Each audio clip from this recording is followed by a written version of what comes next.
Is there more to the plagues than what it seems? Do we know who the Pharaoh was during the plagues? What in the world is going on at the pyramids? And welcome to the third episode of Heat Treated.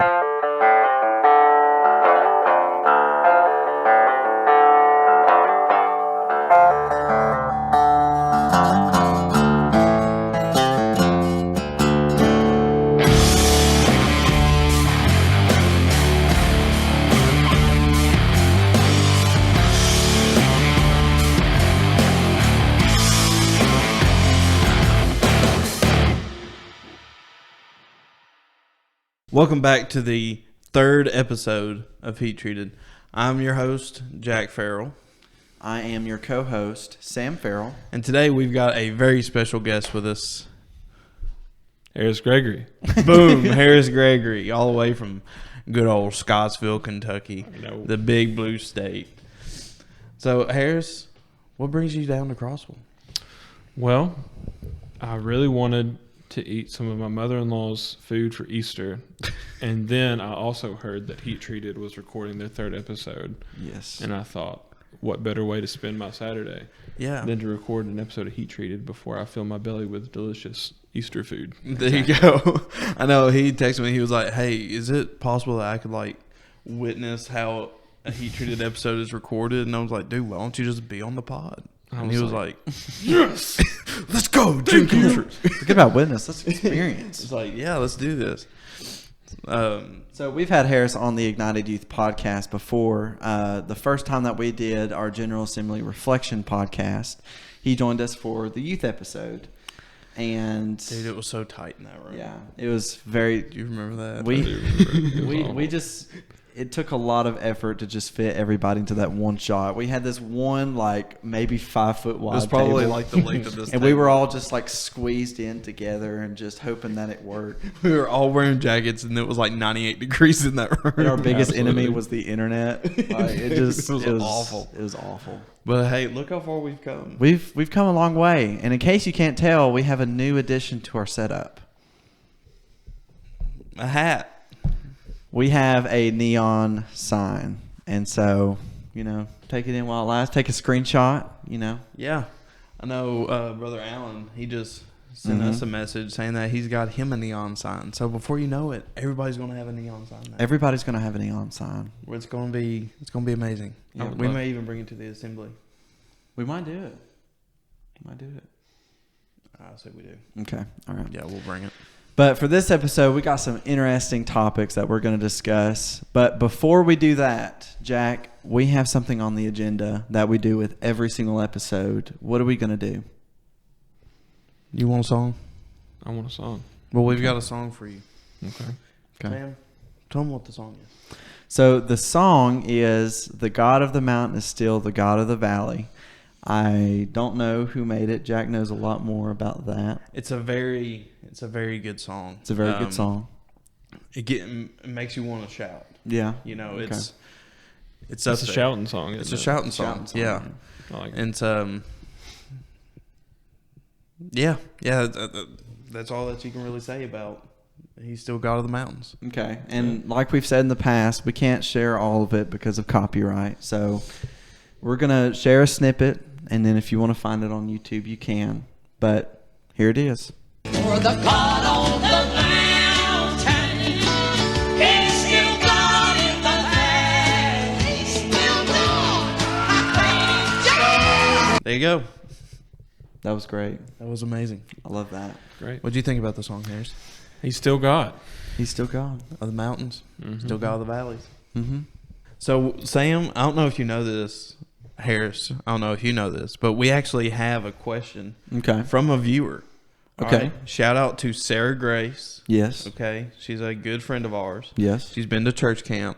Let's go. She's going again this year, I think. Yes. And, before you know it, I think she's going to love our church camp. Okay. Okay? I think she already does. But here's the question that she had. Okay. If you could be in a room with any biblical character, Old or New Testament, who would it be? Okay?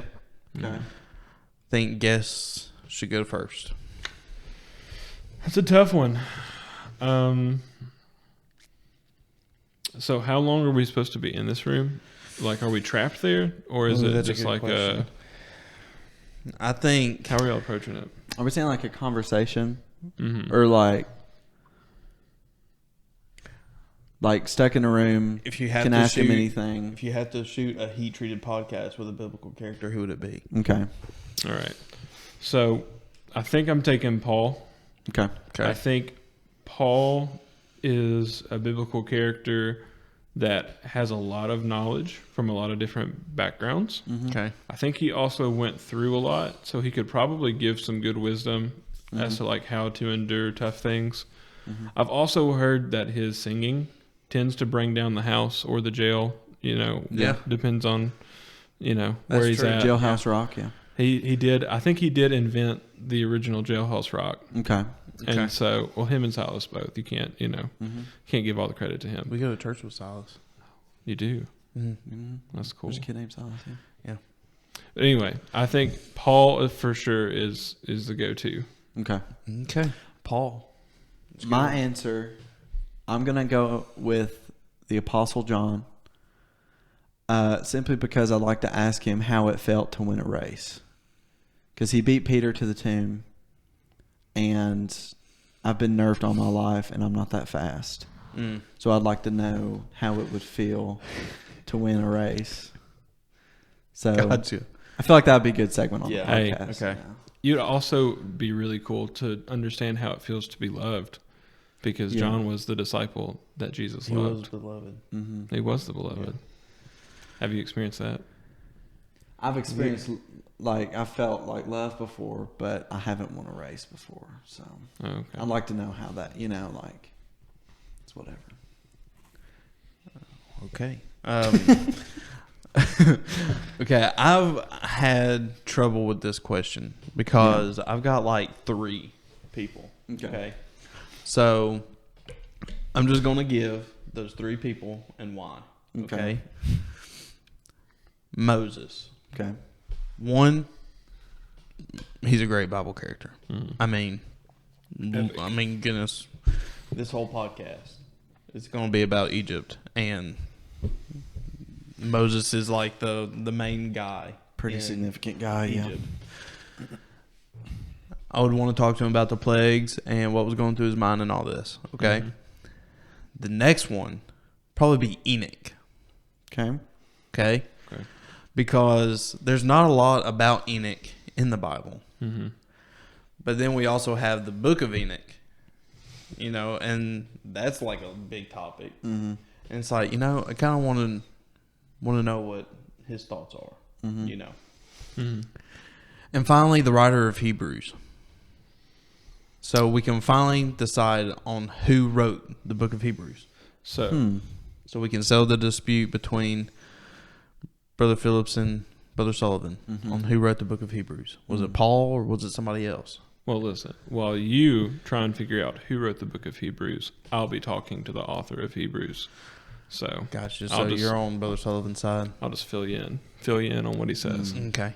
So we may be talking to the same person. Mm-hmm. Ah, see what you did there. Yeah. Speaking about being in a room with biblical characters shooting a heat treated podcast, Yes. let's talk about plagues.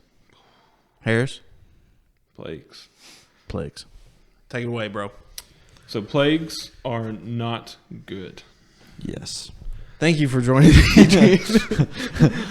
Boom. Plagues are not good. So plagues, it was a series of events that transpired as a result of this exchange between Moses speaking on behalf of God to Pharaoh, saying and requesting for Pharaoh to let God's people go. Pharaoh obviously at some points rejected that notion himself. Mm-hmm. At other points, God hardened his heart, and that can be a tough thing to swallow and to wonder why God would why God would harden the heart of Pharaoh and then punish him for it. But it was one of the things where God never God never does something without there being like a well thought out and intricate reason for it. Yeah, like he always does something for a reason, a bigger picture. Right.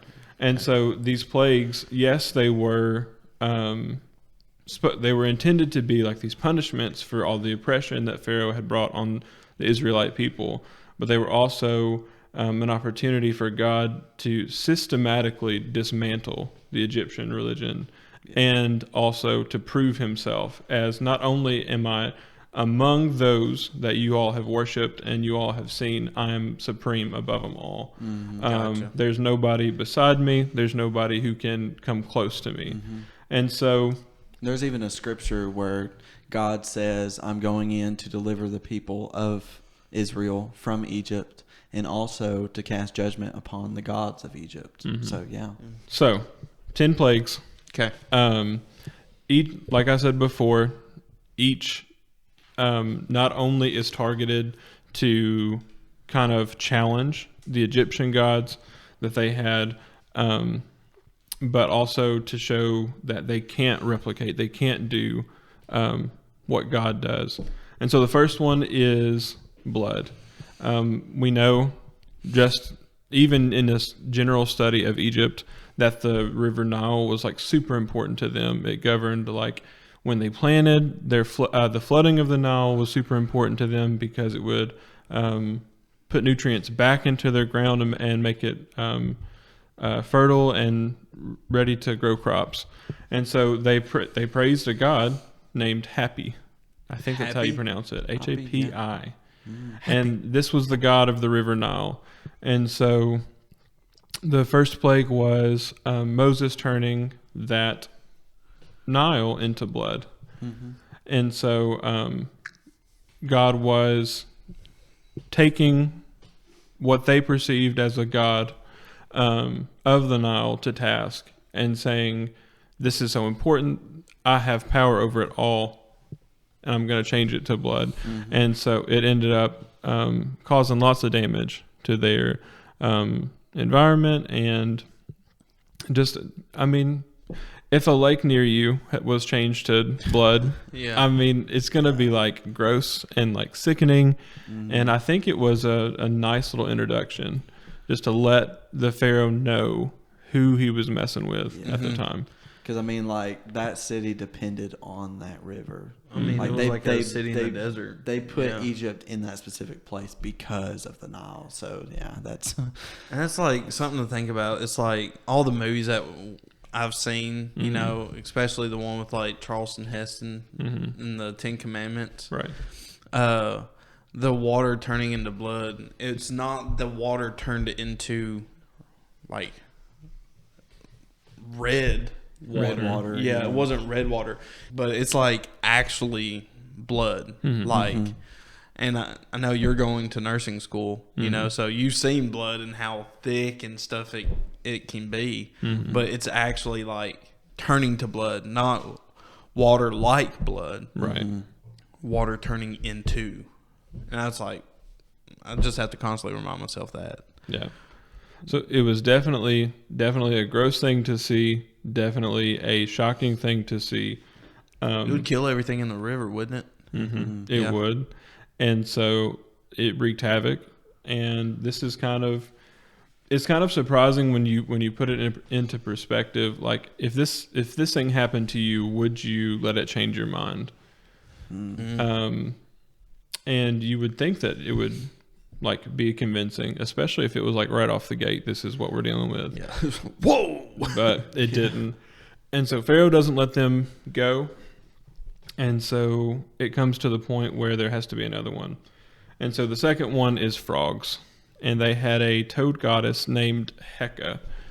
And frogs were something that was not supposed to be killed. They were kind of like important. I don't know to the extent of their importance, but it was something that they were not to kill. Huh. I would assume it was because of this goddess. And so, because they revered it, God said, "You like frogs?" He said, "You like frogs? Well, here's a bunch of them."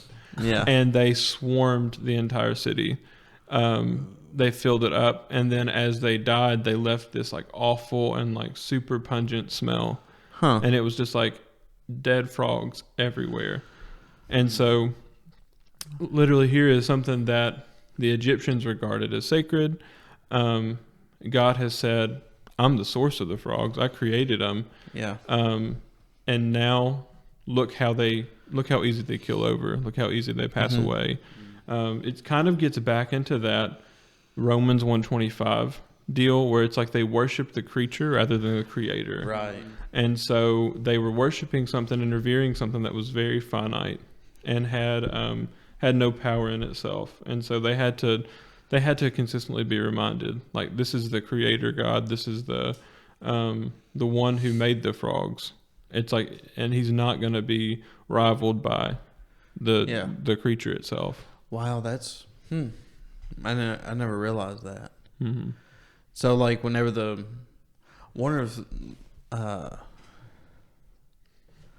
if there's something to, like whenever frogs died, do they usually leave a pungent smell, or was that something that was like part of the punishment, you think? I'd say it's probably since there's like so many of them, and anything that dies, it'll like rot. Yeah. Right. And that smell comes with it. But I'd say probably why God just decided to do this plague in this way is like, you think this is your God. Well, I'm the God of all gods, and I'm going to use what you revere as punishment for you. Gotcha.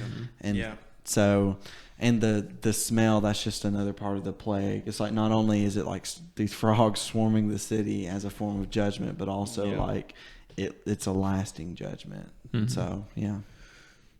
Crazy. So you'd think this would get his attention. Yeah. Still no. So we got blood and frogs. Second thing was lice, or gnats is another thing that it is read as. This is supposed to be targeted at the god of the earth. So this was something that you found like out in the wild. This was an insect.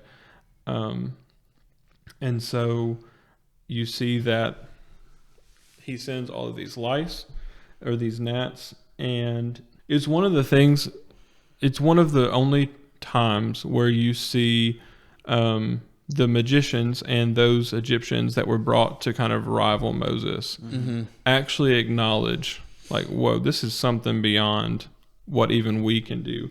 They say in, I think it's Exodus 8:19, this is the finger of God. Like that was their... Wow, so they even acknowledge it. This was their remark to Pharaoh, and but it still didn't get Pharaoh's attention. So he hardens his heart again, and then the next plague comes. And so the next plague was flies, and it targeted the god of insects, which was Kephi. Kephi. Mm-hmm. Okay. Kephi. And so he sent swarms of flies. But this is an important one. The judgment and the punishment of the plagues weren't just for the Egyptians. It was also for the Israelites too, because the longer they stayed there, the closer they got to the Egyptian culture, the more prone they were to giving themselves over to the same idolatry. So there had to be a way, and they doubted too. Whenever Moses came and said, like, I'm sent from the I am, from the God of your fathers, it was hard for them, I think, to recognize and to reverence God, because I think they had developed a hardened heart towards God. Like, if he was with our fathers, why would we find ourselves in this position? Why would he leave us there? So it's like the Pharaoh wasn't the only one that God was trying to convince. But this is another thing too. It just goes to show the importance of like looking back and like trying to keep in mind that when God does something, it's not that he never gives us like a forewarning or like a reassurance in that. And so if you look back in Genesis, when God and Abram are establishing their covenant with each other, he lets Abram know, your descendants are going to sojourn in this land. They're not going to possess it. and then they're going to be brought away into captivity for 400 years. And then he says, I will bring judgment on them, and then you'll come back, and you'll possess the land, and you'll push out the Amorites too. Wow. And so it's one of those things where there had to be, I think, a little bit of the plagues was for everybody. Mm-hmm. It was a very sobering time for both Egyptian and Jew, because the Jews were getting called back. They were like, remember who this guy is. And the Egyptians were getting judged and punished for the oppression and also their idolatry as well. But the reason why this is important, this fourth plague, this is when a divide is made between the Egyptians and the Jews. So the first three, I think, or the first four, affected everybody. Mm-hmm. Okay. And then there's a partition made between the Jews, which resided in Goshen, and the Egyptians as well. Indiana? Huh? Goshen, Indiana? Yes. Brother Barker was there. And he said, let my people go. And he wouldn't listen. Man. Shout out to Brother Parker. But anyway. Goshen, Indiana. So there's a divide made at this point, and then the rest of it only affects the Egyptians. Okay. Which is important. Yeah. Because I think by this point, surely God could see and God knew, like, all right, the Jews and the Israelites, or what would become of the Israelites, they are starting to understand who I am and like what I'm fixing to do for them. And so the next one is livestock, which tackles the bull god Apis. The sixth is the boils, which targets the god of medicine, Thoth. The seventh is hail and fire, which targets the sky goddess Nut. And then the eighth is locust, which is the god of the fields, or Anubis. And so each of these God brings, and either Pharaoh hardens his own heart, or God hardens Pharaoh's heart. But I think there's a portion when Pharaoh starts to have his heart hardened by God. People, like I said before, people tend to, I think, struggle with that idea. Like, why would God punish Pharaoh for something that he's hardening his heart to do? But it's important to remember that Pharaoh was a wicked man, and Egypt itself was wicked. And we'll talk about it with some of the later plagues too. But there had been a lot of unjust behavior towards the Israelites. We know that the Israelites came to Egypt on amicable terms. They came to Egypt because they were seeking refuge from famine, and Joseph, by that point, had helped out the Pharaoh pretty significantly and helped Egypt to prepare itself by God's help and God's revelation. But there comes a point in time where the Pharaoh starts to get nervous about how large the Israelites had grown. Yeah. And so I can't remember where I was going with that, but anyway. So you're talking about Israel growing in Egypt. Yes. As far as they had gotten so great. They grow to the point of it making the Pharaoh nervous. I think, and I'm paraphrasing because I don't know off the top of my head, but I think he says something to the effect of, like, if they grow anymore, surely they're going to overtake us. Like, their numbers are going to be so great that they might even push us out of our own land. So what starts as this kind of like amicable relationship between the children of Israel and Egypt now turns sour because God is doing exactly what he told Abram he would do. He's blessing the children of Israel, and they're growing, and it makes them nervous. And something that I sometimes I forget, it's like God's plan was for them to be in Egypt. Like, this wasn't the judgment of God for them to be in Egypt and to be in slavery. They were in Egypt for a purpose. And there's a verse in Exodus chapter 1 that talks about how Israel was fruitful and they multiplied and they increased within Egypt. And God commanded Noah, once they stepped off the ark, to be fruitful and multiply and increase across the whole earth. And you don't see that fulfilled because of the Babel event, to where they they decided we're going to stay in this one place. We're going to do what we want. You don't see that fulfillment of increasing and multiplying and being fruitful. You don't see that until you get to Israel in Egypt.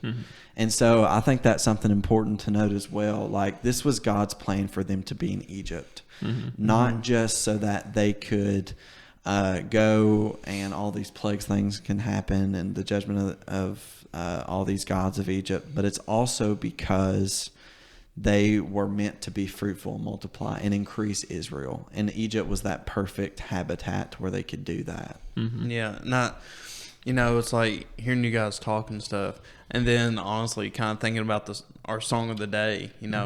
He's the God of the mountains, and yet he's still God of the valleys.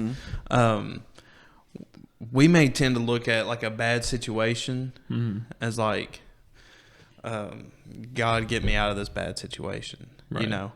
But he's still God of the valleys, and me personally, I have to keep constantly reminding myself, hey, God's in control. And like, I was a part of the Bible study when we started going over all the plagues of Egypt. And my plague that I had to study for was the hail coming down. But one thing that stuck out to me was everything that the hail touched, it destroyed. But it didn't destroy like the bare minimums. And I always found that kind of odd. Like, why didn't it destroy that as well? But it was like God took away their luxuries, but he still gave them a way to survive. And so that was God's mercy and grace shown through the punishment. And that's one of the things that I think is hard for us to realize too. Judgment and God's justice is nothing more than his love. Right. He was trying to get, with the first 3 or 4 plagues, he's trying to get Israel's attention. Like, hey, remember me. Remember how I promised to bless you. Remember how you were supposed to follow me. You think that I've forgotten you, but I've heard all of this suffering that you've been going through. And so now it's like we go through these things, or we hear the message of the gospel, which promises a judgment and promises destruction. But this is God saying, hey, there's something up ahead that's you don't want to be a part of, but I've provided an off-ramp.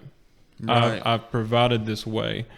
And so we just have to be mindful that we don't dismiss hard things that we go through, because they could be allowed and put there as attention grabbers. Like, you need to change what you're looking to. You need to change who you're thinking about, what you're prioritizing, because in the grand scheme of things, or in the course of your life, up to that point, you may have lost that perspective that you needed to have. Yeah, we've been doing the Gospel Reset Bible study at church. And if you want to learn more about the Gospel Reset, you can check out our last episode of the podcast, number 2. Yeah. But one thing that our pastor has brought up multiple times is if you are wanting your loved one saved, you pray for conviction, to fall. But the thing is that we tend to say, Lord, convict them, but don't do it too harshly, because we love them. But it's to the point to where if we truly want them saved, Lord, whatever it takes. And if people come up to you at work and say, oh, God is helping me or put me through a trial or whatever, or the devil's been attacking me, those excuses get on my nerves, man. Like, are you sure it's the devil, or are you just lazy? But it's like, our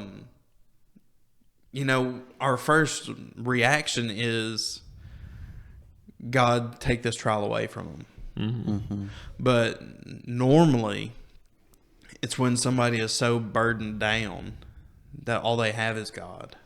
And that's when they turn and they go to their knees in prayer. And so it's like, Lord, change my prayer to let you be glorified in everything that we do and everything that we go through. And sometimes we forget, like, God shows his judgment for a purpose. Mm-hmm. Or God will, and it doesn't even have to be judgment for something. God will allow us to go through something that we cannot do without him. Right. And that's the whole point, really. And there's a scripture that can sometimes be taken out of context, like God will not give you more than you can handle.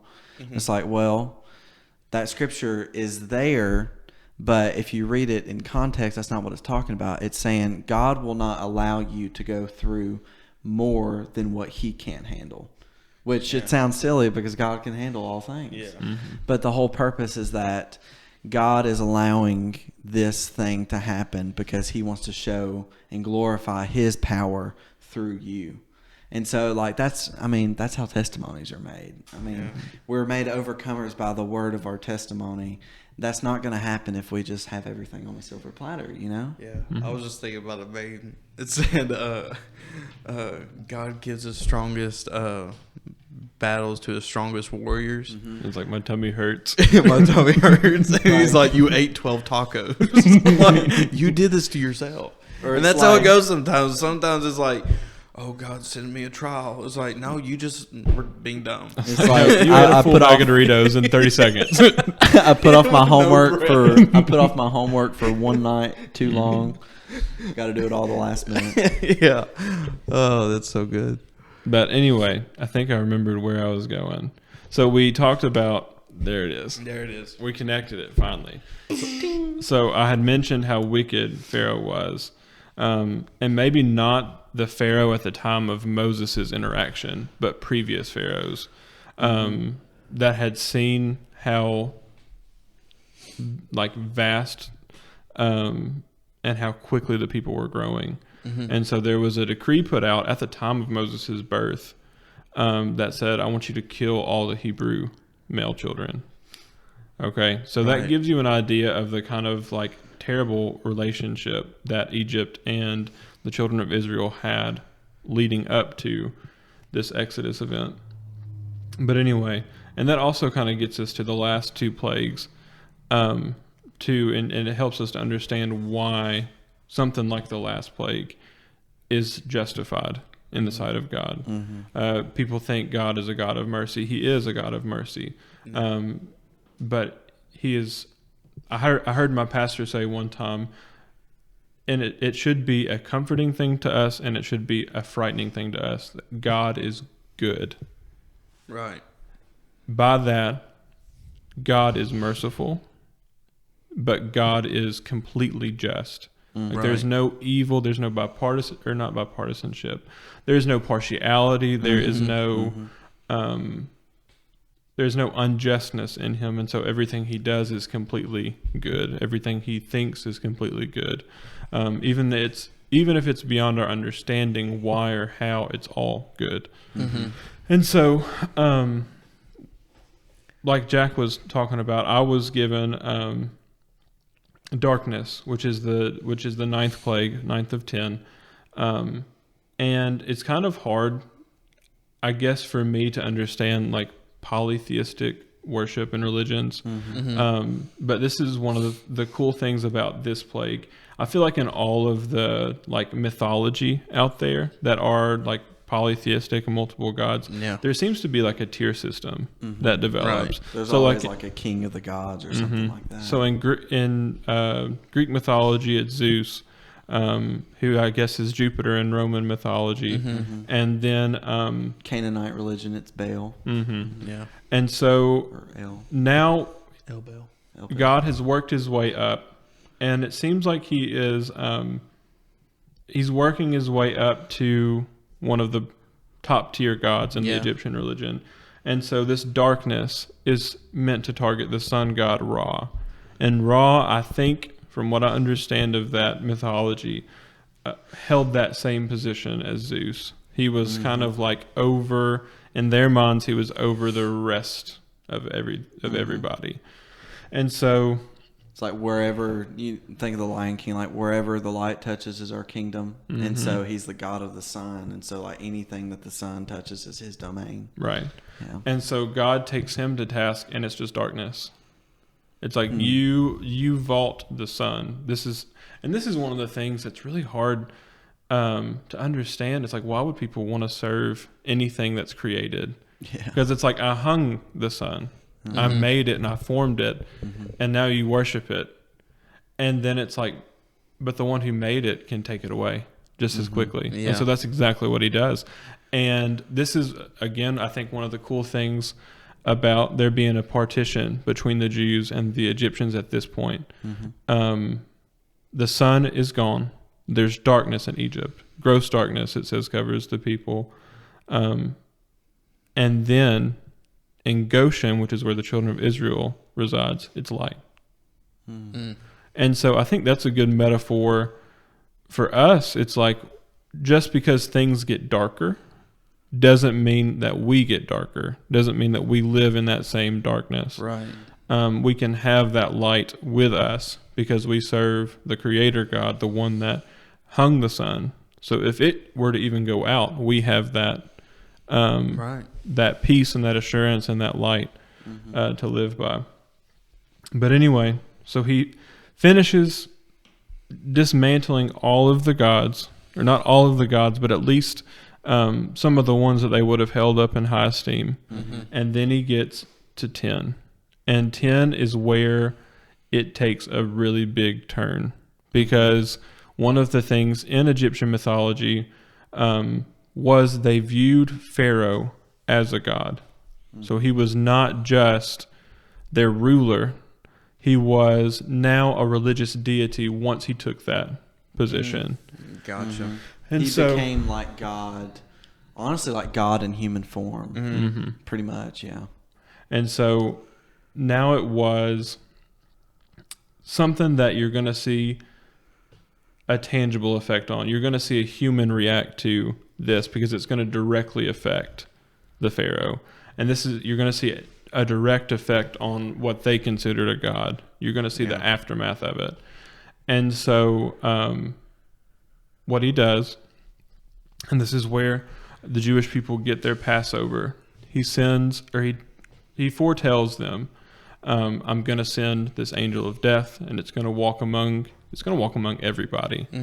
But you, mainly to the children of Israel, if you take a lamb and you slaughter it and you put the blood on your doorpost, then it's going to pass over you. And we know that could be a typification of Christ's sacrifice later, which is a really cool little tidbit after you read the New Testament to come back to. But through the blood of the lamb, the children of Israel, if they put it on their doorpost, are spared. But the Egyptians don't know this. God is still bringing judgment. And of course, if Pharaoh has rejected all of these signs before, there's no way he's going to put it on the doorpost now. So God sends the death angel, and the death angel was coming specifically for the firstborn of each family. And so this is where we get into the justice of God a little bit. It's hard to understand, like, why would God slaughter the firstborn of these families? Like, is God not loving? Yes, he is loving, but he's just. They had taken all the Hebrew male children, and I think it was more than just like a census, like 1 year. It was like a period of time where they had taken all of these male Hebrew children and killed them, and they didn't let any of them live. And so God, I mean, you imagine that's going to be a lot of people crying and wailing and just a lot of suffering. To lose that first child. And I mean, I'm not a father, but I could imagine if anybody took firstborn of my kids, male or female, I'd be distraught and it'd be really hard. But anyway, so you see that Pharaoh has brought this on the Israelites. Now God brings it onto Pharaoh, on the Egyptian. And so what you see as an aftermath of this is just awful. You can hear the Egyptians wailing. They are mourning the loss of their children because the death angel comes and takes them. And who would you know had a firstborn son? Pharaoh. And so it was Pharaoh who made the decree to kill the Hebrew male children. It's Pharaoh who loses his son. And so you see this it's a direct effect on a Egyptian god. Yeah. That, and then Pharaoh, I mean, like any father would, he loses it. He's like, I can't deal with it. And finally he's like, go, leave, and take him. But one of the things too, which I think time back to this part that God tells Abraham, when they leave under this 10th plague, after the events of the 10th plague, it tells us in Exodus that the Israelites, they're not leaving as impoverished slaves. They're leaving like decked out in riches, like gold and all these things. And that's just being given to them.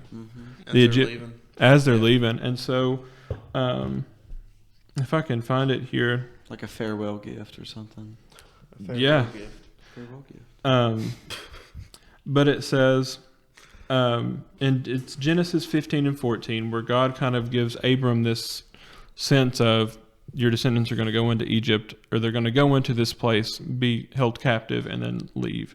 But he tells them, and also that nation whom they shall serve will I judge. So there's the plagues. Okay. And afterward shall they come out with great substance. So God kept his word. God kept his word, and he not only allowed them that period of time in Egypt to grow and multiply, like you were saying, Sam, but he also blesses them financially. Now, what they do with those financial blessings, you read a little bit later, and it's yeah, but and then God shows his judgment again. Yeah, but God was faithful, And again. and everything. And again. This is one of the things that I think is cool. Everything that God tells Abraham comes to pass. And so it's one of those things, the plagues in Egypt, the time in Egypt is not something that God ever keeps from Abram and from that promise. It's not something that God like hides privately and like you're just going to find yourself there. No, he tells him up front, you'll be there, but then you're going to come out. After I've judged them, you're going to come out better than you went in. But anyway, so one of the things, it's like you read all these, you read this account, and it's like, well, surely this is a big enough event that it's going to be recorded by somebody that's not Moses, who writes the book of Exodus. And so there is actual extra biblical evidence Dude, let's of go. the 10 plagues in Egypt. Go. So This is our jam. Dude, One keep of the talking things- to us, brother. So it doesn't have every plague. Specifically, it mentions the 1st, 5th, 7th, 9th, and 10th are included in this papyrus. But it is the Ipuwer papyrus. And listen, Oh, the Ipuwer. listen, Yeah, and if I've I never have heard of that. mispronounced this, Wes Huff, don't come for me, please. Dude, I'm Wes not- Huff, come on the podcast. I'm Part not- 3 of mentioning Wes Huff on the podcast. Dude, episode 3, part 3 of the Wes Huff This podcast. is how we get our views. But anyway, this papyrus details and matches up with the account of Exodus. And one of the things that it highlights is that it's a possible reference to the Hebrews' departure from Egypt. And one of the things that it says on there, it describes the Hebrews as laden with treasures. It says gold and lapis lazuli, silver and malachite, cornelian and bronze are fastened on the neck of female slaves. And so there's a little bit of a tie back to not only did these things happen, but they happened, and the Hebrews left with all of these riches and spoils that would not have been given to a slave, Right. unless there had been some kind of act of God, which there was, in order for them to have in order for the Egyptians to have some kind of change of heart Yeah. and give that to them, you know. You know what? That explains, like, whenever Moses builds the tabernacle, Mm-hmm. you know, shout out Sister Kim. Let's go. Whenever Moses builds the tabernacle, the laver inside the laver is made with the like Egyptian mirrors, Right. and so I was like, how would they have like the mirrors? But that explains it, you know. And They didn't just leave empty-handed. yeah, on it didn't foot connect with the two. nothing. But yeah, Which so- makes you question even more why they were like, "You sent us out here to die." It's like we've got all these riches right here, but no, you sent us out here to die. It's you like, sent us out here to die while I've got this chain around.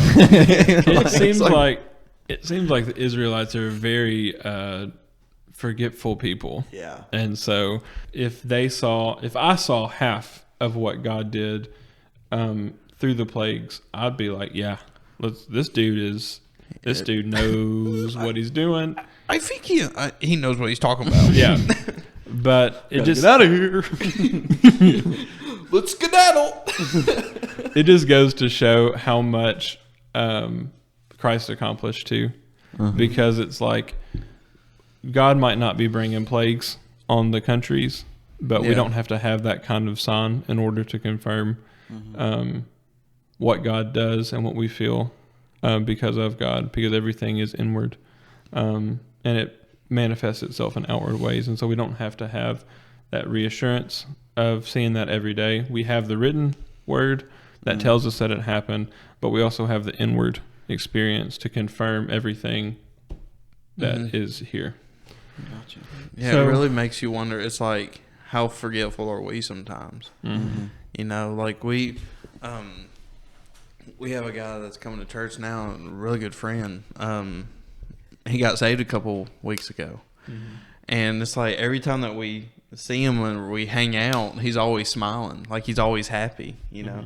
And it's like, because he's got that new joy in his life, and it's like, man, why am I not walking around? You know, I've been saved for years. Right. Why am I not walking around smiling with joy on my face, you know, like he is? And so it's like, Lord, forgive me, you know. Right. But yeah, looking back, it's like, how could they forget? But then we're looking at it from our perspective. But it's like, okay, how can we forget? Right. Because the God that did this is living inside of us now. Right. And so it's like, man, Lord help us. Yeah. Yep. Well, speaking of the plagues and stuff, is there anything else that you want to add? What is there anything you would like to know? I'd like to know who the writer of Hebrews was. Speaking of the writer of Hebrews, what do you know about the Pharaohs? Before I go into the Pharaohs, we have a commercial? I think Brother Bonilla has something special to share with us. Who's Brother Bonilla? Brother Bonilla is the pastor of the Cleveland Church, and he heads up our media department and our School of Ministry program, which Let's go. we have a special event coming up that we're going to have him talk about in this next segment. So take a look. Have you ever wondered what it would be like to travel back in time? To go and see the Bible unfold right before your eyes? If time machines existed, I'd probably be in ancient Jerusalem today, looking at Jesus or walking with biblical figures and touching what he touched. But time machines don't exist. While we can't travel through time, there's something remarkable that we can do today, and that's through the science of archaeology. You see, archaeology helps us to connect ancient artifacts with the Bible, and it makes the Bible come to life. For example, I have here in my hand an ancient oil lamp. This was an item that was used in old households during biblical times. You see, this lamp reminds me of how I can be connected to real people and real places in biblical times. Now you too can experience this wonderful thing. You see, on May the 10th of this year, in the beautiful city of Cleveland, Tennessee, the Museum of the Bible, located in Washington, D.C., the Associates for Biblical Research, Philos Project Latino, and Good News Magazine have come together for an exciting archaeological conference called These Stones Cry Out. I want to ask you to register before May the 3rd. This conference is going to be free, and it includes a lunch for you and your loved ones. Come and be part of this wonderful, wonderful conference. You'll not only see examples of this artifact, but we're going to have real artifacts from the nation of Israel here with us. We're going to have real archaeologists that will be with us here. And they're going to be sharing with us the joy of how we can connect through archaeology with the Word of God. Doors are going to open at 8:30 so you can come and view those artifacts. Then we'll have a 2-session day. It's going to be a wonderful time, and I pray that you're able to register before May the 3rd. I hope to see you there.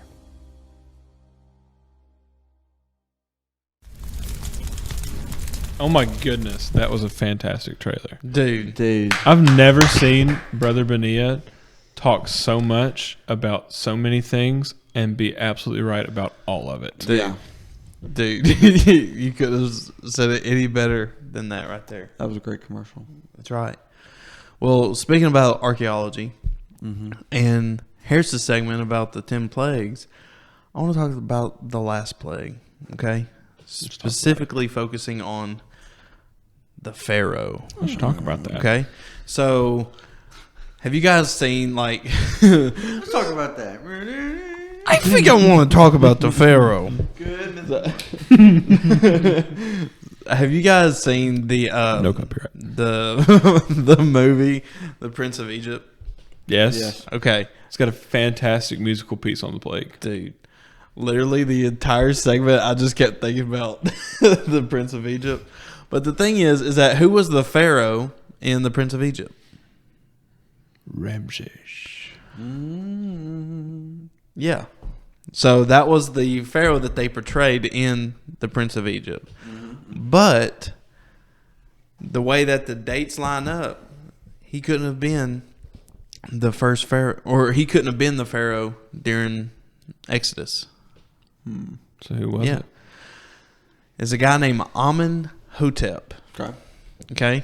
So the reason why we believe that Amenhotep was the Pharaoh of the Exodus is because Ramses is actually an only child. So if Ramses was Pharaoh during the Exodus, Right. he would have died. Right. So you also look back into the timeline of the reigns of the pharaohs, and there was this guy named Thutmose the Third. Okay, that's his name. That 3 times fast. Thutmose the Third. Thutmose the Third. Thutmose the Third. Thutmose the Third. It's a lot of THs. Yeah, he was the longest reigning pharaoh for 54 years. Okay, so this means that he would have been the only logical pharaoh to have lived between the raising of Moses and then Moses leaving for 40 years and then coming back. Okay. Okay, so all this happened, and then whenever Moses comes back after 40 years, was his name Jethro, his father-in-law, says all those that are in Egypt that were trying to kill you, they're dead and gone now. So this would have been the end of Thutmose III and the start of Amenhotep the second. Okay, So this is the Pharaoh, not Ramses. Not but Ramses. Amenhotep II. Okay. And it's typically believed that Ramses was the Pharaoh of the Exodus because of how often you see Ramses, the name. Right. But Ramses was known for changing all the artwork, all the names of these monuments to Ramses to pay himself more homage. And to make it look like within history he was the greatest pharaoh of them all. And so it's just... So that would be the typical figure. Right, you'd yeah. Think of. You could definitely tell that these pharaohs had a god mentality. Absolutely. For sure. Yeah. I mean, that was like one of their thing was that they were the life bringer of the desert. And you know? also, Ramses, I found this the other day. Ramses is a combination of Ra and Moses. And so, like the sun god Ra, which is like the king of the gods almost, and then Moses. So, I thought that was pretty cool. That is pretty cool. And he would eventually go on to face Luchador Nacho Libre. Ramses. was in Nacho Libre. That's a great movie. So that's Speaking where of Nacho Libre, Speaking of Nacho Libre, they found a tomb. Okay, so back in 1898. All right, everybody, close your eyes. Everybody, picture yourself. Okay, in 1898. All right, you can open up your eyes. Good job. Okay, there was this guy named Victor Leray. Okay, now he was a French archaeologist. 120 years ago, he went to the Valley of the Kings. Okay, so this is where all the pharaohs over the years have been buried, and it's found in Luxor, Egypt. While they were digging around, they found this tomb. Okay, and outside the tomb, they found a funeral statue. Okay, and on the statue, it said Amenhotep II. okay, Okay, so he was led to believe, all right, this is the tomb of Amenhotep II. right. Okay, so we know that it's tend to believe in the timeline that Amenhotep came right after Thutmose III. Right. okay. So Thutmose III, Amenhotep. Amenhotep II. It's a second. Okay, so whenever he went into the tomb, okay, there was evidence of it had been looted. Which, with it being the Valley of the Kings, everybody knows that, hey, these are where the pharaohs are buried. And they were buried with a A lot lot of treasures and Right. golds and stuff. So it was normal that Amenhotep's tomb was actually raided. But what's crazy is that today, this tomb is not open to the public. It's very rare that it's even open for people to explore it. Right. Okay? But what's crazy is the reason why they won't disclose why it's not open. But if you believe in the Bible, it makes perfect sense on why it's closed down. It's because it really does confirm a lot of scripture. the Israelite testimony Yeah. of the Exodus. So Victor Leray said that while he entered the tomb, they were going down these steps and crawling through tunnels. And then they get to the end of the set of steps. And remember, this is 1898, so all they had was like a candle. Right. And he said that he gets to the end of the steps, and there's like this huge drop. And what it was like a booby trap, So they were like, okay, there's another set of stairs over on the other side of this big drop, so we need to get over there. So they crawl back out, get a ladder, work the ladder down, climb down the ladder into this hole, and then they just move the ladder and then climb up onto the other side. Okay, so that's how they get across. Okay. So whenever they get across, they go into this big room with two big pillars. Okay, visualize this. Okay. They go into this room, big pillars, and at the very back of the room, there was a mummy in a boat. Okay? Okay. He said it scared him to death because they were just looking, with a candlelight, and all of a sudden there was just this mummified face just staring back at him. And he was like, "Yee!" I mean, pretty Pretty intense. pretty intense. Yeah, I would definitely scream and probably run, And then fall into the booby trap. and then fall into the booby trap, and then That's I how would be, that's yeah. how they get you. I always get you that way. Okay, from that room there was another set of stairs. Okay, and he went down into this big room with 6 pillars, and they were all life-size paintings that represented a king in the presence of a deity. Okay, so immediately whenever he walked in, he was like, okay, we had the evidence of Amenhotep, the statue out front. This confirms it, that this is a tomb of a pharaoh. Right. Okay? As he's walking through,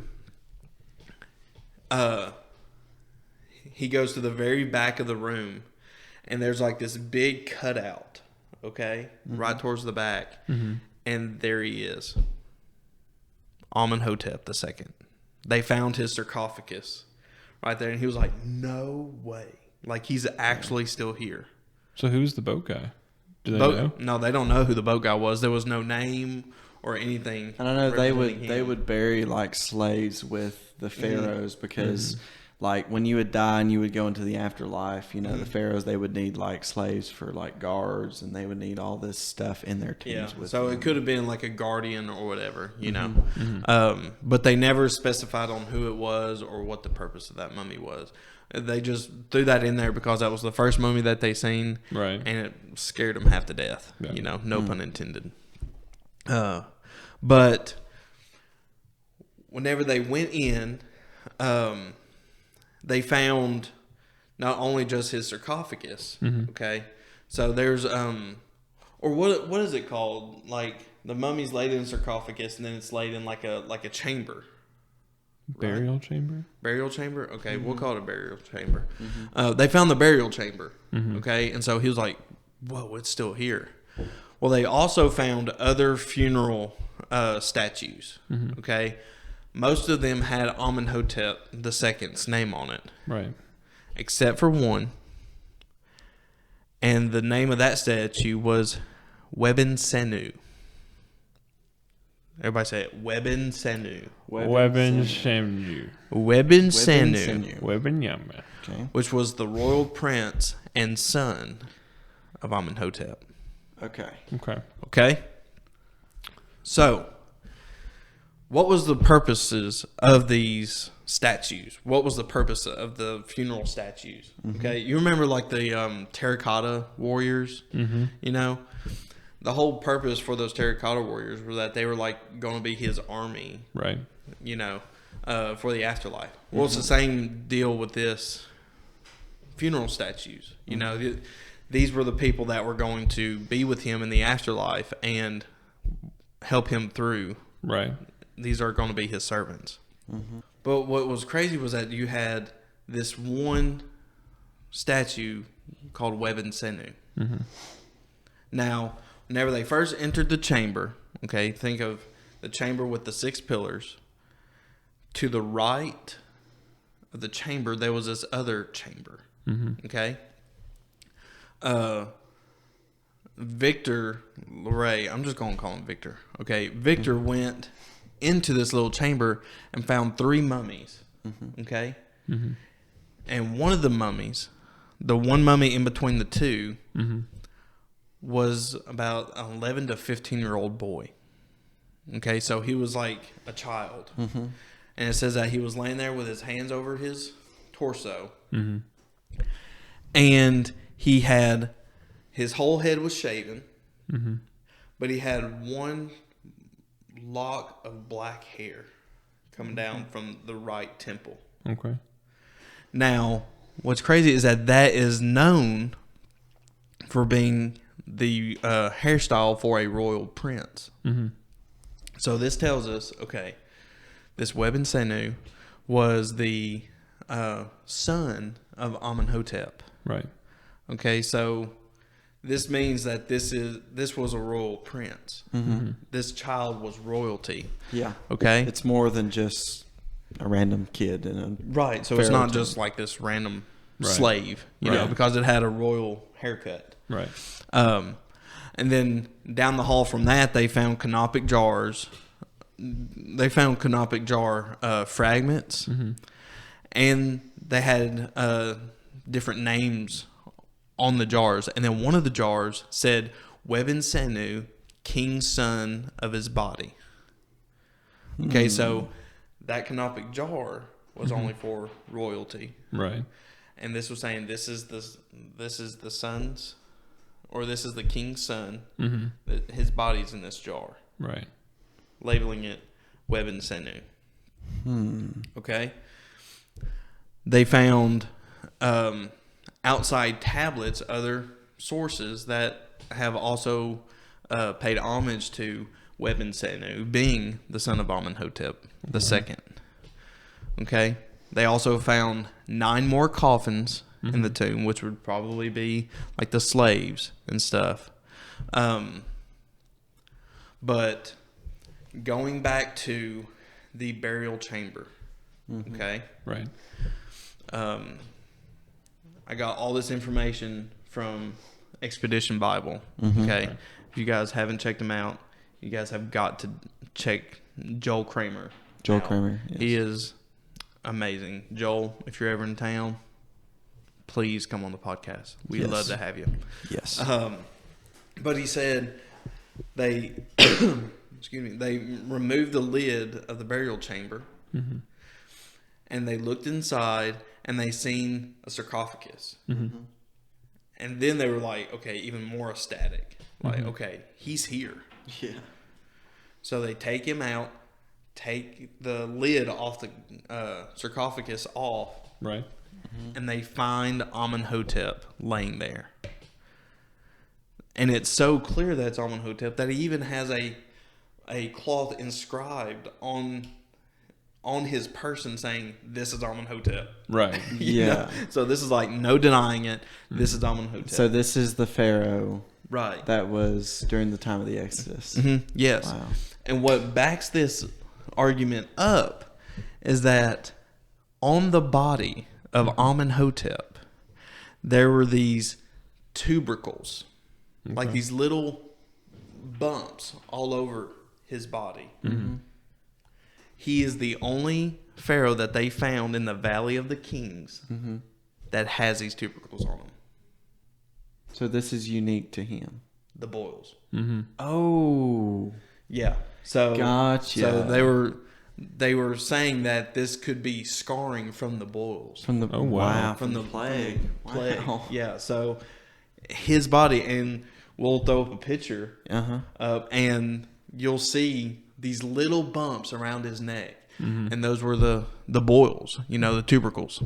And one thing that sticks out about the son being in the tomb as well, it was like, well, who knows if this is really the son of Amenhotep? Right. There's never been a child buried with a king, first off. Okay? Right.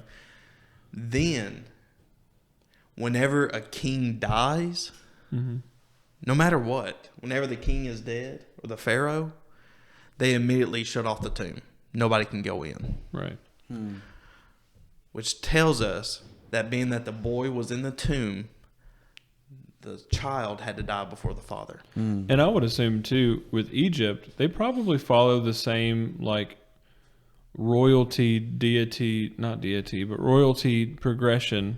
It'd be deity to them because it was a pharaoh, that all the other societies would have followed too. It's like Pharaoh's firstborn child would then become pharaoh, who would then become the pharaoh. There was always a successor. And it was always usually the firstborn. And so I think if Amenhotep's son were to have lived, he probably would have gotten a pyramid of his own, and he would have been his own pharaoh, but he didn't. Yeah, pretty much. And so that is the pharaoh of Exodus. Amenhotep, his lineage lines up with the 10th plague.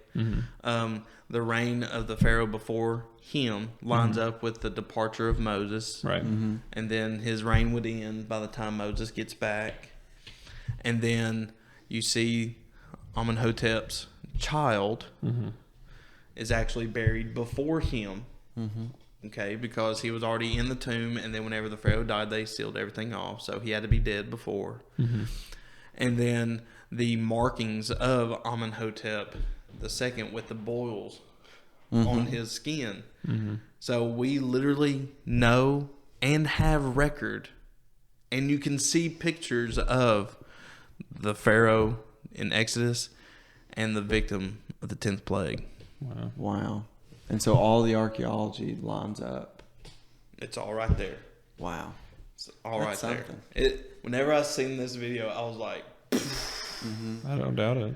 yeah. And so, like I said before, it's not open to the public. Well, why is it not open to the public? Why is this not more talked about? Guys, this was found 120 years ago. Yeah. And it's not really. And the been video talked that about. I've watched that's gotten thousands and hundreds of thousands of views Right. came out 3 weeks ago. Yeah. I mean, it's already been talked about on Joe Rogan. Right. Yeah. You know, so it's a big deal. Mm-hmm. Fairly recent as far as when it's been released. Yeah, but it was found 120 years ago. Yeah. And the reason I believe to why it hasn't been talked about more is because it actually lines up with the Bible. Right. And so it makes you wonder, is like, what else are they hiding? I don't know. You don't know? I don't know. That's why we got to go out there and dig. Dig, dig, dig. That's why archaeology is so important. Absolutely, yeah. And you know, speaking of archaeology being important, I mean, I think it's about time for another commercial. I think we do need another commercial. Before we talk about the pyramids and what in the world's going on at the pyramids, we might have a commercial. We've got a commercial. Don't leave. Dude, I just don't know how we're going to keep up with the called out podcast that we were doing. And Because, also I keep mean, up. we're doing heat treated Yeah, now. exactly. So, Harris, tell us a little bit about yourself. My name is W. Harris Gregory. okay. W for William. William. Okay. William. Very Okay. regal. Okay. I am 24 years old. Okay. I am married. Okay. Mary. I love the Lord. Okay. I have been set forth as an evangelist. Okay. Okay. I don't know a lot, but I know a good bit about the Bible. Okay. Okay. And I've been a member of Zion Assembly for like at least 10 years. Okay. Okay.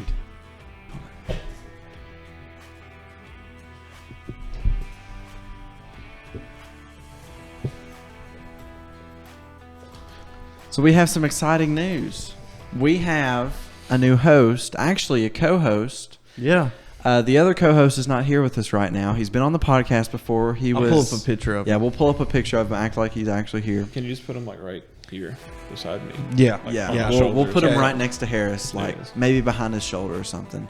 But Ooh. Brother Alex Alex Drake. Alex and Brother Drake. Harris Gregory are going to be running up the Called Out podcast. It's going to be a fun podcast, Yep. going through the abstract and the faith, but making it applicable to today and just making it fun to listen to, all that. Dude, listen, if you know Alex Drake, he's going to make it fun. He's going to make it fun.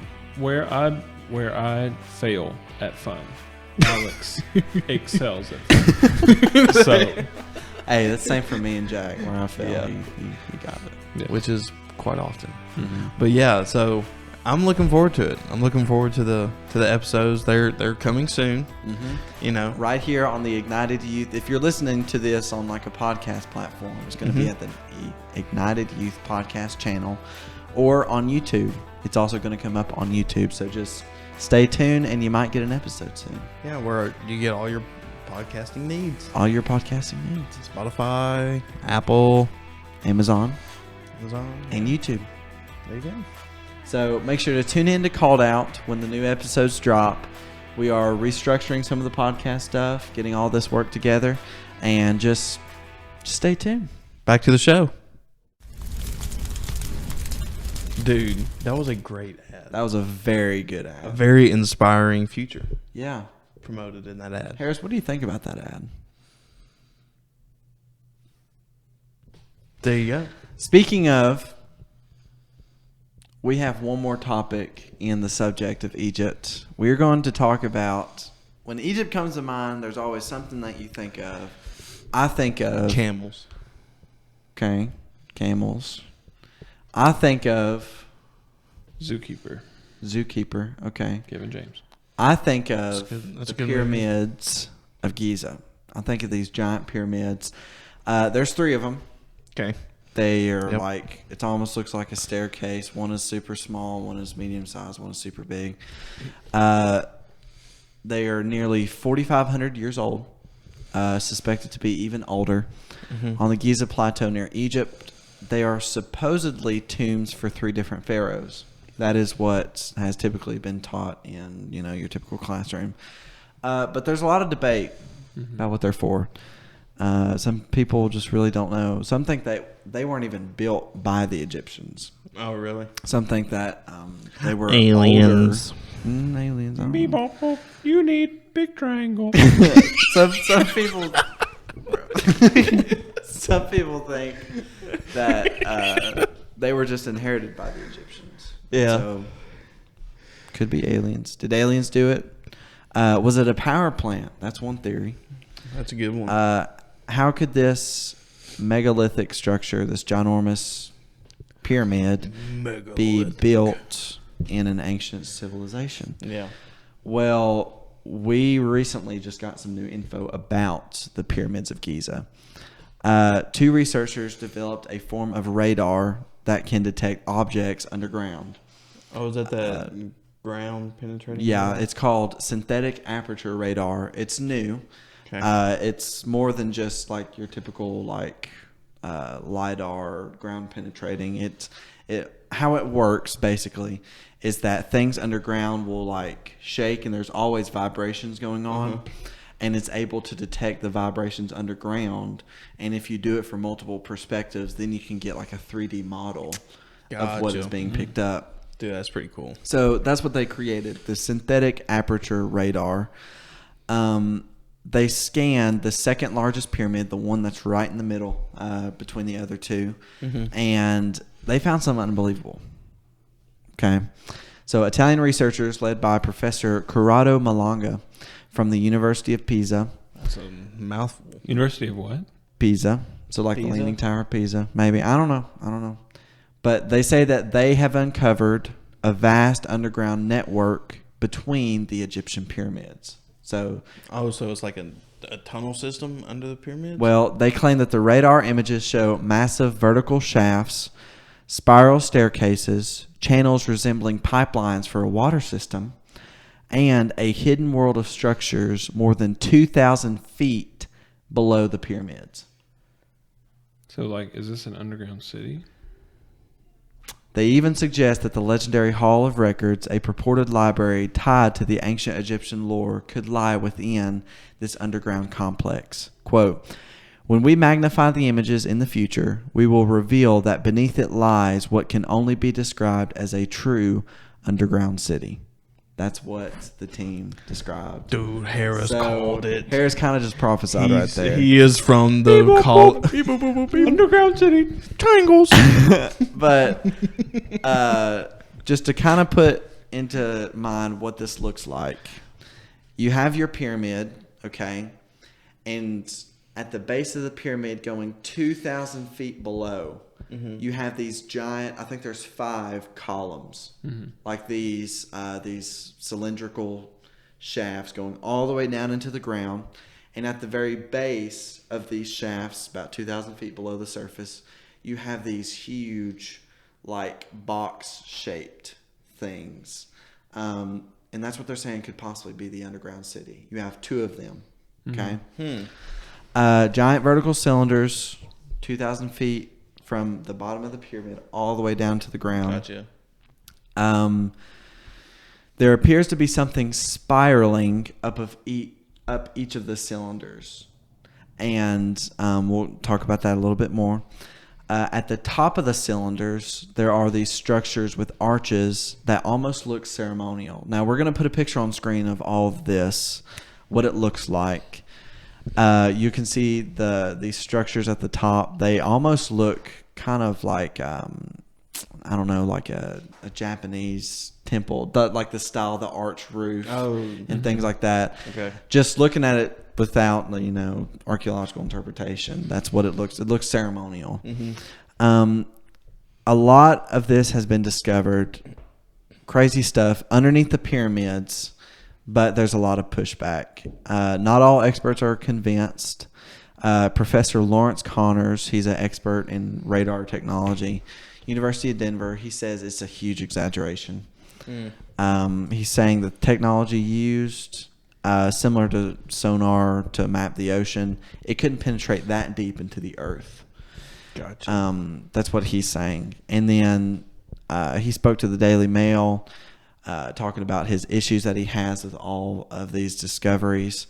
But then the researchers who are saying, no, this is actually real, they actually found this, they're saying the Mayans and other people across Mesopotamia, they often built pyramids on top of entrances to caves and caverns that had ceremonial significance. So it's not a new thing that they would build a pyramid on top of something that was either sacred or important or something like a cave, a giant living place, underground city. I don't know.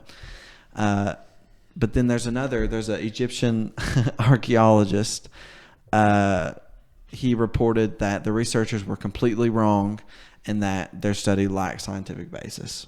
So there's a lot of people that are in disagreement that this is even a thing. Well, I mean, like anything that you come out with that kind of goes against like the what's been normally taught, you know, it's kind of bound and determined to have backlash. Yeah, and I mean, for good reason. I mean, people are just skeptical, you know. One of the main reasons why there's such skepticism is because it's not been published in a peer-reviewed journal yet.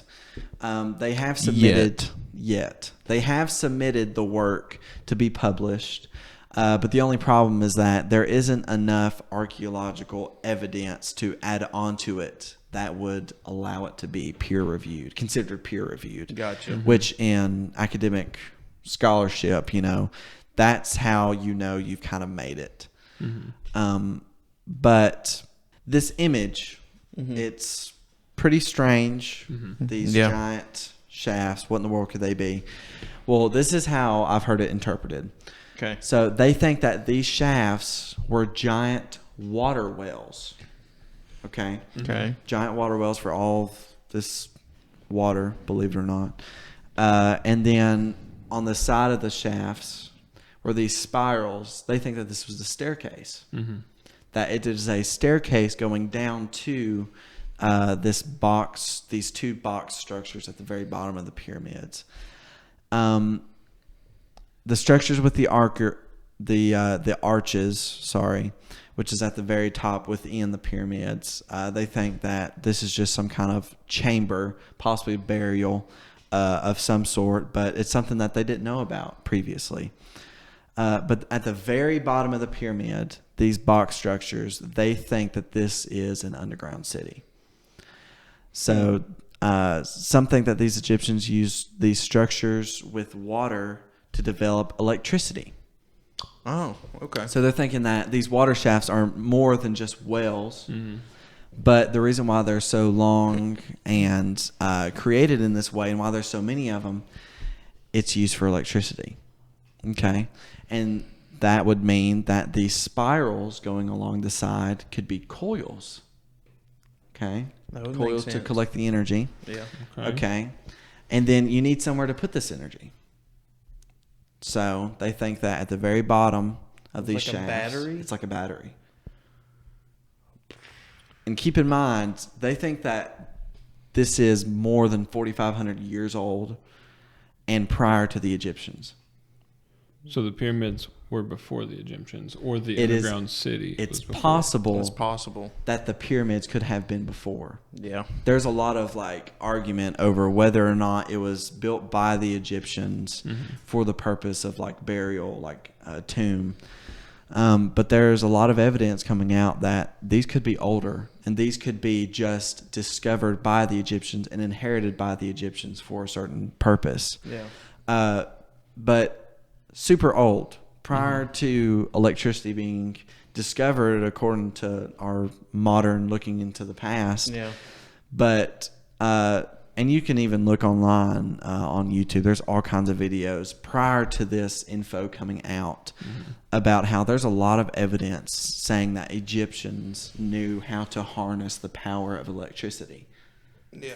And so they're thinking, this structure could very well be a battery. And that's what the coils are. That's what the coils are for. The water is some kind of function to generate electricity. But the underground city is definitely the most interesting one. The most interesting theory. If there's an underground city, then that means that there's going to be artifacts.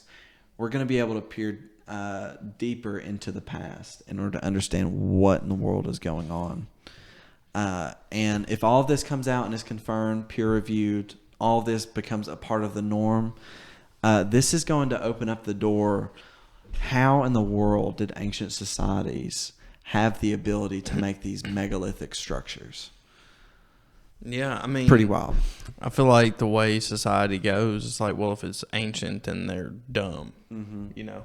But that's not the case, you know, because the amount of accuracy of the pyramids, you know, and just the way it was built, we don't know how they did it. Right. And this pyramid that they're studying, I watched a video last night talking about how the corners of the pyramids are like 0.001 centimeters off from being exactly northeast, south, and west. Brother. Yeah. So like the accuracy of these pyramids are wild. The fact that they point northeast, south, and west. I seen one thing, Pretty and it was wild. like the location of one of the pyramid. I can't remember which one, but it was like the location of the pyramid, the latitude and longitude of it. If you put that together, it's the how fast the speed of light is. As far as like the coordinates? Yeah. Dude. Yeah, so it's like, it's pretty crazy. So, and like all yeah. the stones that were built, or that, not built, but were used to build the pyramids, they were like quarried like far away Yeah, from the like actual miles location. away. So how did they get the rocks there? Yeah. How did they build the rocks? And then I seen a theory, and it was like, well, they built a ramp for the rocks, you know, to get up to that height. Right. But with how heavy the stone is, or stones were, and how to get it up to that level, there had to be like a mile long ramp, Right. you know. And there's no evidence of a ramp ever being built. Yeah. So there's a lot going on with ancient Egypt. We don't know. We don't know. Kind of crazy. There's the miraculous with like the plagues and finding out more with Amenhotep II. But this is the part of studying about Egypt where it's like, okay, how is this possible? Yeah. Just thinking about it, because these historians are trying to think about it from a naturalist perspective. Like, how in the world were they able to do this by themselves? And if these structures are proven like this is a real thing, and they're going to add this into the textbook, like this is going to shake the paradigm of your typical view of history. Like something else is going on here. Electricity was used and harnessed to this extent to where they built these giant structures for the purpose of using it. Yeah. Now, just a disclaimer for all the people on TikTok or whatever that's going to just roast us in the comments. Yeah. We read all the comments, by the way. Yes, we do. So, just a disclaimer. We're not saying that this is actually truth, you know, about the pyramids. We're just saying what we're seeing. Yeah, we're saying the evidence that is coming out at the time. Yeah, so we're not saying that this is true. We're just saying, hey, this is the topic of conversation right now. And people have been talking about the pyramids being like a power plant for quite a while. Oh yeah, yeah, and people have called them conspiracy theories. And the Ancient Aliens TV show, the guy's been talking about aliens. Is that the guy with building the crazy pyramids. hair? I I was think gonna so, say, yeah. dude looks like an alien Albert Einstein. Yeah. He looks like he got shocked. That's what he looks like. He got shocked by all the evidence that he's been coming across. Could be. aliens. So Could be aliens. Huh? what we're saying is, if it's right, you heard it here first. Yeah, If it's not right and you don't like it, you know what? not heat treated. Don't quote us. Don't quote us on Don't this. quote Hey, us. don't cancel this. Don't cancel us, please. Listen. Hey. But very interesting stuff. The question of the day: how'd they do it? How'd they do it? How could they have done that? I don't know. Do you believe in aliens? Do I believe in aliens? I don't know. I mean, I don't know much about aliens. I'm not an amphibiologist, so that's another topic. Amphibiology. Aliens. Oh. Listen, I don't believe in aliens, but I will say there is an 8-foot French man who is dominating the NBA. So, What's his name? Winamanasu, is that his? No, No, it's No. Nesu. He was the Pharaoh's son that died. I think his name is Webinyama. Women Yama. Oh, Okay. okay. I was like, Some might say that he's out of this world. are we talking about aliens, or are we talking about the NBA, or are we talking about the Pharaoh's firstborn? Like, what are we talking One could argue that they're all connected. Psych. Well, I mean, we They just are. connected them, so Yeah. So 3 could argue. only on heat treated. Only on heat treated we can find it. Find how things connect. Well, speaking of pyramids and not knowing the truth about the pyramids, we do know that the truth is that this is the end of the episode. It is. So thank you guys so much for watching this 3rd episode of Heat Treated. Thank you, Harris, for being on this episode with us. No Dude, problem. it's been awesome. It has been very awesome. We need to bring you back on. Yes. And maybe we can get Alex in here too. Once think you guys yeah. get the podcast rolling, Oh yeah, we can get Yeah. y'all back on. sure. Alex, we miss you and we love you. I'm coming home. He's coming home. Going back to Kentucky. Yeah. So put in the comments, who would you want to spend the day with? Or what was the question? If you could be in a room with any Bible character, who would it Yes. be? Who would it be? Put it down in the comments and why. I'm saying John. Jack. I think I'm going to stick with Enoch. Okay, I'm going to Enoch. stick with Enoch. Paul, also Paul. known as the author of Hebrews. There you go. That answers my second question. So thank you guys again for tuning into the Heat Treated podcast. Let us know any topics that you want us to cover in the comments or any questions that you may have. Song of the day. Song of the day. We might just do it. We might just include it in our next episode. But you guys tune in next time to Heat Treated, and we'll see you all in the next one.